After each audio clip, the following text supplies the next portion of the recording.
Good morning class. बेटे आज हम पढ़ेंगे पाठ 12 और हमारे पाठ का नाम है शहीदों की कलम से। काकोरी कांड की ऐतिहासिक घटना भारत को स्वतंत्रता दिलाने में लगे क्रांतिकारियों की एक प्रमुख घटना थी। यानी कि जो काकोरी कांड की घटना हुई थी ना, वो भारत को आज़ाद कराने में, स्वतंत्रता दिलाने में लगे क्रांतिकारियों के लिए एक प्रमुख घटना थी। 9 अगस्त 1925 को राम प्रसाद बिस्मिल और अशफाक उल्ला खां और कुछ अन्य युवा क्रांतिकारियों ने रेल को रुकवाकर सरकारी खजाने को लूट लिया था। बेटा ये घटना उस समय की बात है जब भारत पर अंग्रेजों का राज था।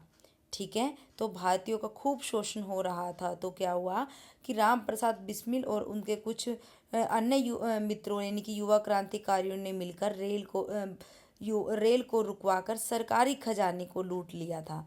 वो लोग पकड़े गए, तो पकड़े जाने पर उनको फांसी पर चढ़ाने का दिन 19 दिसंबर 1927 को निश्चित किया गया। यानी कि जब उन्होंने सरकारी खजाने को लूटा तो उनको पकड़ लिया गया, उनको फांसी पर चढ़ाने की तैयारियां होने लगी। ठीक है, तो उनको फांसी पर चढ़ाने का दिन क्या निश्चित किया गया? 19 दिसंबर 1927।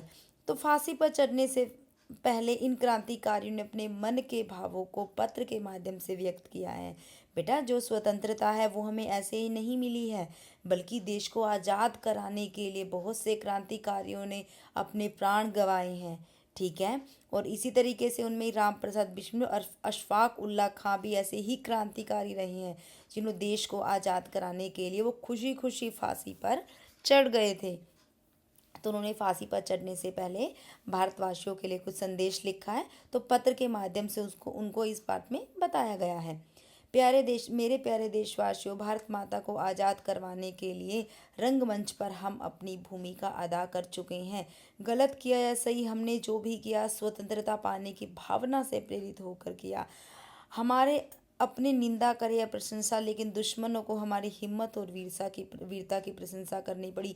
कुछ लोग कहते हैं कि हमने गुलामी को नहसा और देश में आतंकवाद फैलाना चाहा, पर यह सब गलत है। हमारे कितने ही साथी आज भी आज़ाद हैं, फिर भी हमारे साथी ने कभी किसी को नुकसान नहीं पहुंचाया और ना ही उन पर गोलियां चलाई। यह हमारा उद्देश्य नहीं था। हम तो स्वतंत्रता प्राप्त करने के लिए देश भर में क्रांति लाना चाहते थे। तो ये पत्र लिखा है, इसमें क्या करके भारत माता को आज़ाद कराने के लिए रंगमंच पर अपनी भूमिका अदा कर चुके हैं। यानी कि उन्होंने सरकारी खजाने को लूटने की कोशिश की, यानी कि उन्हें अपने स्वार्थ के लिए नहीं, बल्कि देश को बचाने के लिए, देश को आज़ाद कराने के लिए। ठीक है, वो कह रहे हैं कि हमने जो कुछ भी किया स्वतंत्रता की भावना से प्रेरित होकर किया। लोग हमारी निंदा करें या प्रशंसा करें, लेकिन दुश्मनों को हमारी हिम्मत और वीरता की प्रशंसा करनी पड़ी। कुछ लोग कहते हैं कि हमने गुलामी को नैसा इसलिए हम देश में आतंकवाद फैलाना चाहते थे, लेकिन यह सब गलत है। ठीक है, हमारे कितने साथी आज़ाद हैं। हम जैसे कि जो राम प्रसाद बिस्मिल और अशफाक उल्ला खां पकड़े गए, लेकिन उनके कुछ क्रांतिकारी हैं जो बच भी गए, उन्होंने देश को नुकसान नहीं पहुंचाया, बल्कि उनका उद्देश्य क्या था कि स्वतंत्रता प्राप्त कर देश में क्रांति लाना था। ठीक है, अंग्रेज सरकार भी अंग्रेजों की, जज भी अंग्रेजों के, फिर न्याय की मांग किससे?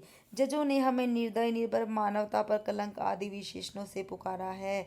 हमारे शासकों की कौम के जनरल डायर ने निहत्थों पर गोलियां चलवाई, बच्चों, बूढ़ों, स्त्री पुरुषों पर दनादन गोलियां चलवाई गई। तभी इंसाफ के इन ठेकेदारों ने अपने भाई बंधुओं को किन विशेषणों से संबोधित किया था? फिर हमारे साथ यह सलूक क्यों?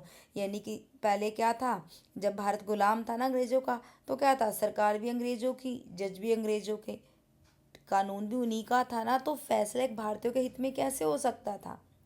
तो जजों ने जो क्रांतिकारी थे उनको क्या क्या कहकर बुलाया? देखो, निर्दयी, बर्बर, मानवता पर कलंक आदि विशेषण से हमें पुकारा।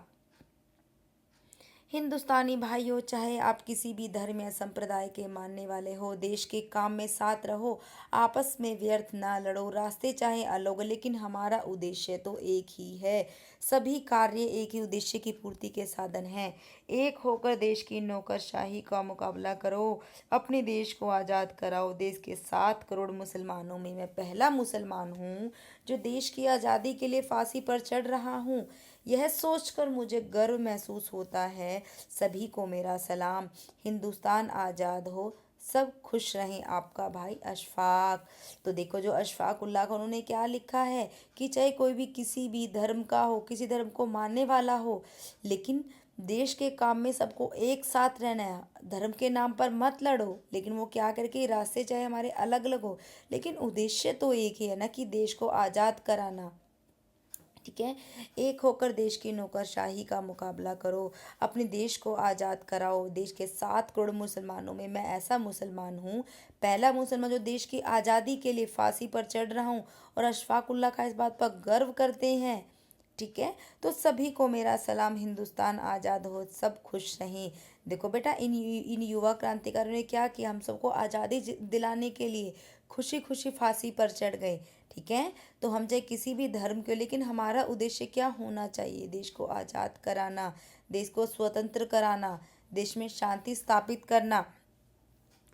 उसके बाद आगे देखो, 16 दिसंबर 1927 फैज़ाबाद जेल, पूछे माता जी सादर चरण वंदना। ये लिख रहे हैं राम प्रसाद बिस्मिल ने लेटर लिखा अपनी माता को। इस संसार में किसी भी भोग विलास और सुख की मेरी कोई इच्छा नहीं है, केवल एक इच्छा थी, वह ये कि एक बार श्रद्धा पूर्वक तुम्हारे चरणों की सेवा करके अपने जीवन को सफल बना लेता, किंतु यह इच्छा पूर्ण नहीं होती दिखाई दे रही, क्योंकि शीघ्र ही मेरी मृत्यु का फरमान सुनाया जाने वाला है।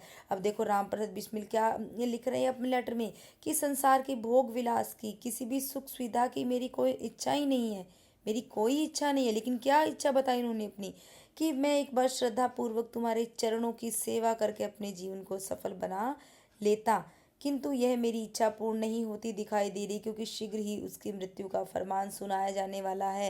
यानी कि वो लेटर के माध्यम से अपनी माता को पत्र लिख रहे हैं कि इतने मुसीबत के समय में भी, यानी कि वो इसको कह रही है कि जैसे कि उसको फांसी दी जाने वाली है, लेकिन मेरा हृदय दृढ़ रहे, इस मुसीबत के समय में भी मेरा हृदय न डगमगाए, मैं सहनशीलता बनाए रखूं। तो वो इस तरीके से लेटर में अपनी माँ को लिख रही हैं, और अपनी माँ को भी ढांढस बंधा रही हैं कि तुम मेरी चिंता मत करो। ठीक है, मुझे विश्वास है कि तुम यह समझकर धैर्य धारण कर लोगी कि तुम्हारा पुत्र माताओं की माता भारत माता की सेवा में अपना जीवन समर्पित कर गया है। जो स्वाधीन भारत का इतिहास लिखा जाएगा, तो किसी पृष्ठ पर उज्जवल अक्षरों में मेरा और तुम्हारा नाम अवश्य लिखा होगा। हे जन्मदात्री, वर दो कि मैं अंतिम समय में मेरा भी हृदय दृढ़ रहे, और मैं तुम्हारे चरण कमलों में प्रणाम अर्पित करता हुआ शहीद हो जाऊं। तो देखो, वो अपनी माँ को बता रहे हैं कि तुम मेरी चिंता मत करो, तुम सिर्फ ऐसा सोचना कि तुम धैर्य धारण करो, कि मैं जो माताओं की भी माता है, भारत माता, उसकी सेवा में अपना जीवन समर्पित कर गया हूँ। यानी कि स्वाधीन भारत का, स्वतंत्र भारत का जब इतिहास लिखा जाएगा, तो बड़े बड़े अक्षरों में मेरा और तुम्हारा नाम लिखा होगा कि हे जन्मदात्री, वर दो अंतिम समय भी मेरा हृदय दृढ़ रहे। यानी कि जब मेरे फांसी का समय हो, उस टाइम भी मेरा हृदय दृढ़ रहे, मेरा हृदय बिल्कुल भी न डगमगाए, और मैं तुम्हारे चरणों में प्रणाम अर्पित करता रहूं, शहीद हो जाऊं, तुम्हारा बेटा राम प्रसाद बिस्मिल। तो देखो बेटा, उनको फांसी की सजा होने वाली थी, लेकिन उनको फिर भी उन्होंने अपने धैर्य को मजबूत रखा, अपने हृदय को मजबूत रखा। ठीक है, जो में स्वतंत्रता है, आज़ादी है, ये देश के युवा क्रांतिकारियों से ही हमें मिली है, क्योंकि उन्होंने देश को आज़ाद कराने के लिए अपने प्राण त्याग दिए थे। इसके शब्द अर्थ हैं बेटा आगे, रंगमंच वह स्थान जहाँ पात्र अपनी भूमिका निभाता है, स्वतंत्रता, आज़ादी, क्रांति, परिवर्तन, बर्बर, असभ्य, जंगली, समर्पित, सौंपा हुआ, वरदान, उद्देश्य, लक्ष्य, निर्दयी, दया रहित, गर्व, अभिमान, जन्मदात्री, जन्म देने वाली। वीडियो को देखकर चैप्टर को समझना है, कुछ नहीं आता है तो मैम आपको लाइव क्लास में समझा देंगे। Okay, bye class.